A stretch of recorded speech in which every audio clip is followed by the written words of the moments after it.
E aí, seus maconhistas? Hoje estamos aqui com a maravilhosa Mariane Ventura, doutora pós-graduada em cannabis medicinal. Olá, muito obrigada pelo convite, fico super feliz. Seja muito bem-vinda. Eu sei que você deu uma viagem longa lá de Salvador. Chegou aqui esbaforida nesse calor de 45 graus em São Paulo. E chuva, ainda tem chuva. E chuva. A gente reservou aí algumas perguntinhas que vocês mandaram lá no Insta do 12. O @Tiaga mandou um seguinte. Tem uma dúvida. Uso diário causa danos a longo prazo? O que dizem as pesquisas hoje? Tudo que se usa pode gerar algum dano. Tanto que existe algo chamado redução de danos.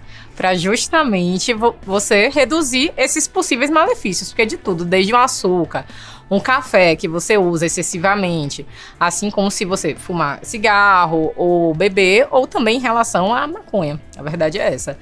Então, assim, alguns danos podem ser relacionados à forma que você usa. Por exemplo, se você fumar, depender da forma ainda que você fuma, questões respiratórias mesmo, você pode ter a longo prazo. Somado a isso, a depender do que você usa, né, dessa qualidade dessa planta, podem ter outros componentes que podem fazer mal, não somente a questão do excesso do THC, que é o que se mais discute, né? E o que se recomenda na redução de danos? Formas de reduzir, por exemplo, a temperatura dessa fumaça, então, enfim, preferir, se possível, sempre resfriar ou até mesmo vaporizar. Somado a isso, dar pausas é algo interessante, até para a questão da tolerância, que depois a gente pode até falar um pouquinho mais. E somado a isso mesmo, você se observar, se sentir alguma coisa, sempre ficar de olho, né, que pode ter relação. Esse lance de se observar é um bagulho muito louco, particularmente pra mim, porque eu tenho bronquite. E eu sou uma pessoa que eu não tenho fácil acesso a ganja boa. Então eu sou uma pessoa com bronquite que queima prensado, ainda por cima. Né? Vai ali uns galinhos, umas madeiras, às vezes vem uns insetos. Então eu sei, o Deus da ganja me perdoa, eu sei que eu deveria lavar todos os prensados. Eu sei que eu deveria vaporizar e tal.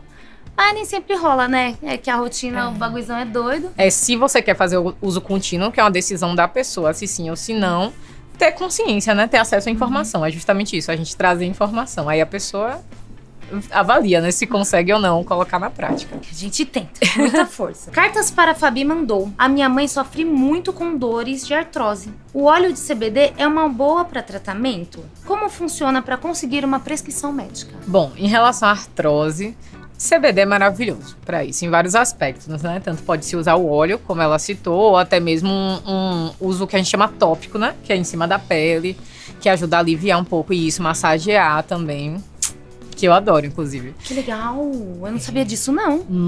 Sim. Eu tenho uma amiga que tem artrose, eu vou super indicar pra ela aí uns... Depois você me passa uns creminhos aí. Com certeza, creminho, óleo, porque a gente tem que entender que é uma doença inflamatória, né? Então, o CBD, por exemplo, que ela citou, é muito anti-inflamatório. Não só o CBD, outros canabinoides podem ser usados.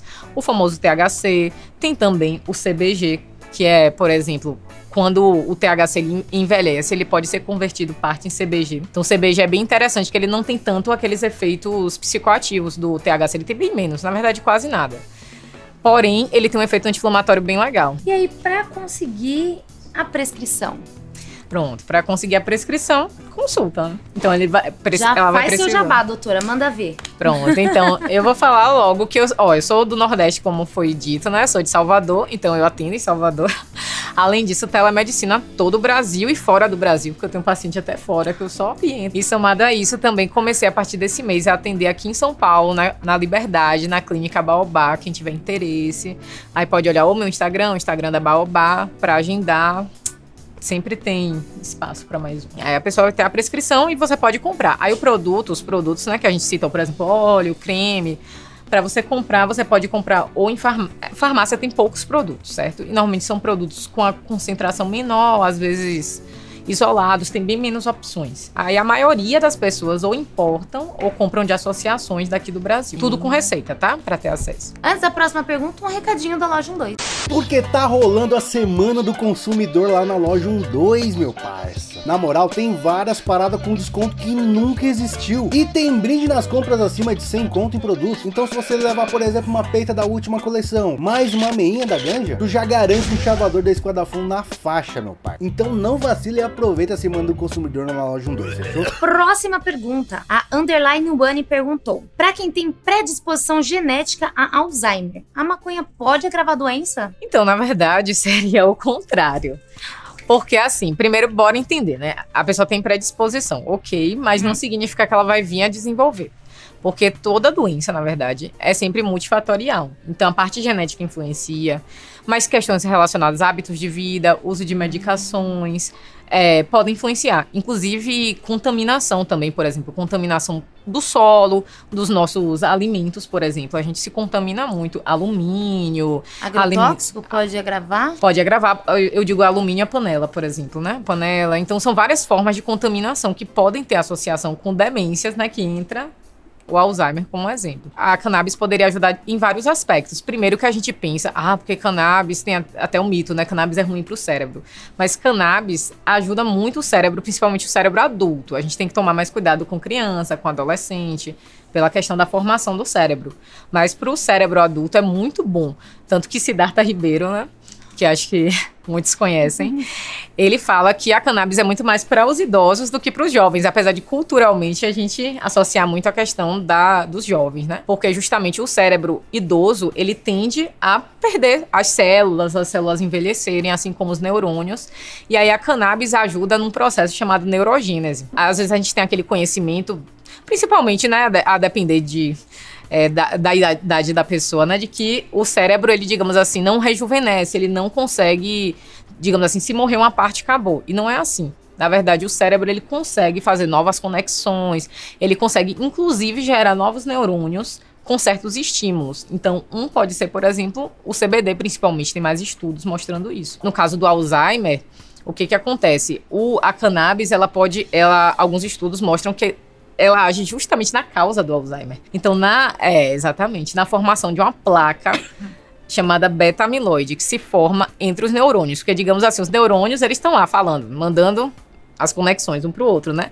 Aí forma essa placa que meio que bloqueia isso. Então, aí o que acontece? A cannabis ajuda a evitar a progressão dessa placa. Então, já tem estudo mostrando isso. Claro que a gente precisa de mais estudos em pessoas. A maioria são em animais, estudos que a gente chama in vitro também. E aí, além disso, ajuda a melhorar as conexões dos neurônios e ajuda na formação de novas células neuronais. Então, por exemplo, alguns pacientes com Alzheimer melhoram habilidades. Eu já tive paciente meu que melhorou comunicação, a questão do andar, a questão da parte também do comportamento. Por exemplo, muitas vezes os pacientes têm agitação, às vezes tem em algum momento ficam mais melancólicos, então o humor fica mais estabilizado. Que é muito louco que a gente tem aí no YouTube a família do seu Ivo, né? Da transformação que ele sofreu durante o uso o início do tratamento. Que ele ficava muito agressivo, batia na família, tentava morder, não queria comer. E o que me dá muita alegria no coração da família, apesar de ter cedido, ter explanado essa dor deles, realmente deu pra ver a transformação dessa pessoa. Não lembro como foi a última vez que meu pai me chamou de filho, falou que me ama e me deu um abraço. Não só muda a vida do paciente, mas da própria família, dos cuidadores, como as pessoas ganham, inclusive, até qualidade de vida. Quanto mais velho você fica, melhor é pra ti. Isso, porque o jovem, normalmente, ele tá com o cérebro em formação. E aí, o que acontece? O THC, ele se conecta muito com o cérebro, porque um dos receptores que a gente tem mais no cérebro se chama CB1, que é um receptor canabinoide, é um dos mais abundantes. Então, assim, o THC se liga fortemente com ele. E aí, o que acontece? No cérebro em formação, ele pode atrapalhar em certos aspectos. Por isso que não é tão indicado usar maconha, principalmente em grande quantidade, abaixo dos 21 anos. Aí, tanto que essa fala, né, de que é melhor para os idosos, porque justamente o cérebro do idoso é o oposto. Ele tá perdendo células, envelhecendo. Já o do jovem tá multiplicando, crescendo, formando as conexões. Então, assim, tem que realmente tomar cuidado, porque pode aumentar o risco para questões relacionadas a possíveis alterações da parte do humor, alguns estudos mostram, né?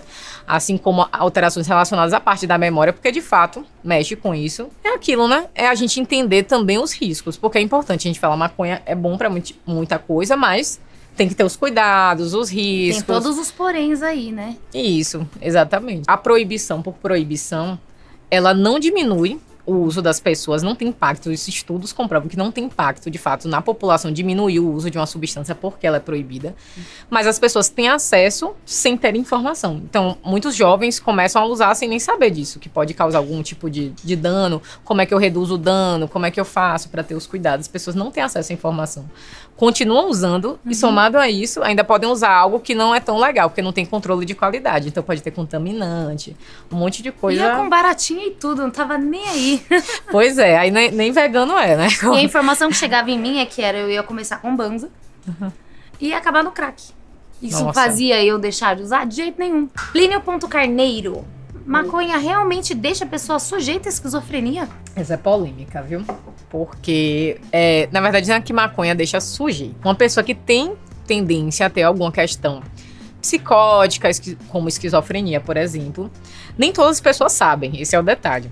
Mas se na sua família, por exemplo, eu tenho algum parente, principalmente de primeiro grau, que tem algum histórico assim, realmente você tem um risco aumentado. Você pode até fazer teste genético, porque tem alguns genes associados à questão de esquizofrenia, por exemplo. Dá pra descobrir com teste genético. Assim como tendência a vício também, por exemplo, a questão do uso do álcool abusivo, tudo dá pra você fazer, tem alguns testes. Sensibilidade ao THC também você pode conseguir com teste genético. Mulher, que loucura. Você descobrir isso, pois é. Eu entrei numa noia uma vez, eu cheguei a suspeitar que eu possa ter aí um pezinho na esquizofrenia, porque eu tenho a avó materna que é comprovada a medicação, tudo. E eu inventei de fazer o raio do Sober October, né? Só que aí, eu fiz a loucura de cortar tudo de uma vez, cafeína, açúcar, a ganja, o álcool, o tabaco, tudo. No 19º dia, eu juro por Deus que eu vi uma pessoa andando na minha casa. Eu sabia que não era real, porque quando uma pessoa normal tá rodando por aí, tem o trepidar da roupa, do cabelo e tal, e o cachorro também não se manifestou. A pessoa que nunca vi na vida. Eu pensei, caraca, vou bolar um agora. Depois meu Deus, vou bolar um agora. Porque pode ser que eu tenha um pezinho na esquizofrenia. Eu acredito que a ganja tá maquiando isso desde sempre. Porque quando eu era criança, realmente via e as pessoas falavam, é anjo, o anjo veio cuidar de você. Então eu nunca fiz nenhum tipo de exame e tal. E quando, durante essa trajetória que eu utilizei a ganja, da forma que chegou até mim, eu acredito realmente que ela tá mascarando. Não tem como saber, né? Porque eu não fiz nenhum exame. É só a especulação da minha cachola. Então, tá na minha lista descobrir isso daí. Sim. E eu até me colocaria pra estudo, se fosse necessário. Vale a pena, é autoconhecimento, né? E aí, nem todas as pessoas sabem. Só que aí, o que acontece? Não é que a maconha vai predispor a desenvolver a doença, é que você já tem essa predisposição e realmente a maconha aumenta, assim, os sentidos, né? Então, os sentidos em relação a olfato, tato, as percepções, pode realmente agitar um pouco, né? O THC deixar você um pouco mais agitado. Sem contar, depender de outros fatores, ambiente. Então, se você tá num ambiente que você não se sente seguro, por exemplo, um ambiente com pessoas também que você não se sente seguro, se você já está previamente com alguma questão, também aumenta a sensibilidade, então mais ansioso, ou ter já realmente, como a gente falou, na predisposição à esquizofrenia, ou ter a doença de fato. Aí realmente ela pode ocasionar algum tipo de, digamos assim, surto, né? Que seria essas sensações. E aí é realmente o THC mais alto. Então pessoas que têm esse tipo de predisposição ou têm esse tipo de doença, realmente devem evitar plantas com mais THC. Mas, por exemplo, isso não significa que a maconha como um todo é ruim. Então o CBD, por exemplo, é antipsicótico. Então o CBD ele diminui esses efeitos do THC. Inclusive, se a pessoa estiver tendo esses efeitos, o CBD ele ajuda a dar uma freada, como se fosse um yin e um yang. Então, se o THC domina, o CBD ele pode dar uma equilibrada nesse THC, entendeu? Então, não é a maconha como um todo é ruim para essas pessoas, mas pode ser menos THC nesse caso. Temos aqui a pergunta do Leandro O. Gostaria de saber sobre a erva de uso medicinal em relação ao Parkinson. Meu pai tem, mas não aceita muito pelo fato de ser um remédio à base da nossa ervinha. Bom, em relação ao Parkinson, tem um efeito muito interessante. Muito interessante mesmo, assim. O que a gente vem vendo, né, é que justamente pode ajudar em alguns sintomas, por exemplo. Tem aqueles vídeos até que, inclusive, viralizaram. Não sei se você já chegou a ver algum vídeo de, por exemplo, pessoas apresentando tremores bem intensos. O senhor tentando tomar café.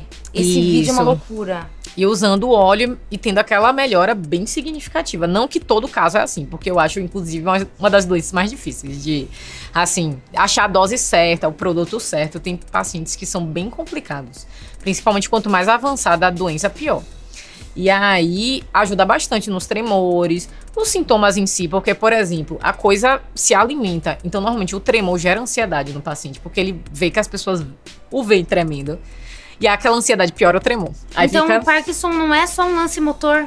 Não, tem também. Mas também tem, por exemplo, questões emocionais muito comum. Ansiedade, sintomas depressivos, inclusive, que muitas vezes essas pessoas perdem, por exemplo, sua funcionalidade, deixam de... Porque não conseguem, às vezes, escrever, dirigir. Então, isso tudo gera... E, normalmente, são pessoas mais idosas, né? Somado a isso, a própria idade, queira ou não, aumenta a chance da pessoa vir desenvolver algum tipo de sintoma depressivo. Insônia também é muito comum, então, de fato, ajuda em vários pontos do Parkinson. Normalmente, a depender da gravidade, precisa continuar usando medicação, porque é uma doença mais complicada, mas o interessante da cannabis é justamente isso, que não tem tantos efeitos colaterais como as medicações, né? E sem contar que as medicações no Parkinson chegam ao momento que, digamos assim, não faz mais efeito.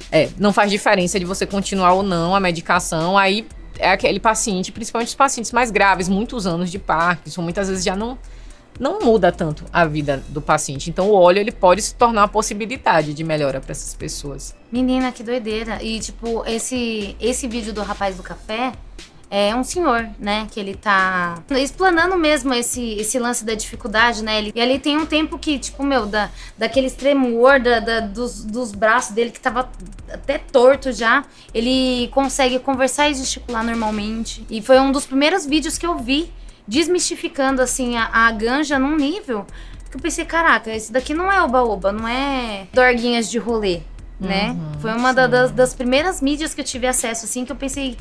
É muito mais profundo do que isso.